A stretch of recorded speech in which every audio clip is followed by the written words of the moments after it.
আসসালামু আলাইকুম রহমতুল্লাহ আলহামদুলিল্লাহ। আজকে আমি যে বিষয়টি নিয়ে আলোচনা করব সেটা হলো কিয়ামতের দিন সর্বপ্রথম কাদেরকে জান্নাতের দিকে ডাকা হবে, এই বিষয়টা স্পষ্ট হবে ইনশাআল্লাহ।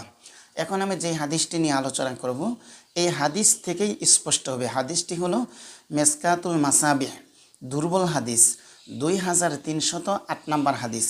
এই হাদিস থেকেই স্পষ্ট হবে ইনশাআল্লাহ কিয়ামতের দিন যাদেরকে সর্বপ্রথম জান্নাতের দিকে আহ্বান করা হবে। আব্দুল্লাহ ইবনে আব্বাস রাদিয়াল্লাহু তাআলা আনহু থেকে বর্ণিত, তিনি বলেন রাসূল সাল্লাল্লাহু আলাইহি ওয়াসাল্লাম বলেছেন, কিয়ামতের দিন যাদেরকে প্রথমে জান্নাতের দিকে ডাকা হবে তারা হলেন ওই সব ব্যক্তি যারা সুখে দুঃখে সবসময় আল্লাহর প্রশংসা করেন। ওই সমস্ত মানুষদেরকেই কিয়ামতের দিন সর্বপ্রথম জান্নাতের দিকে ডাকা হবে, তাদেরকে যারা সবসময় সুখে দুঃখে সুস্থ অসুস্থ সর্ব অবস্থায় আল্লাহর প্রশংসা করতেন, আল্লাহকে ডাকতেন। আল্লাহ, অসুস্থ হয়েছে আল্লাহ তুমি সুস্থতার মালিক, ঋণগ্রস্ত হয়েছে আল্লাহ তুমি ঋণ থেকে উদ্ধার করার মালিক, ধনী ব্যক্তি হয়েছে আল্লাহ তুমি আমাকে সম্পদ দিয়েছ, এই বলে আল্লাহর প্রশংসা করতেন এবং আল্লাহর হুকুম হাকাম মানতেন।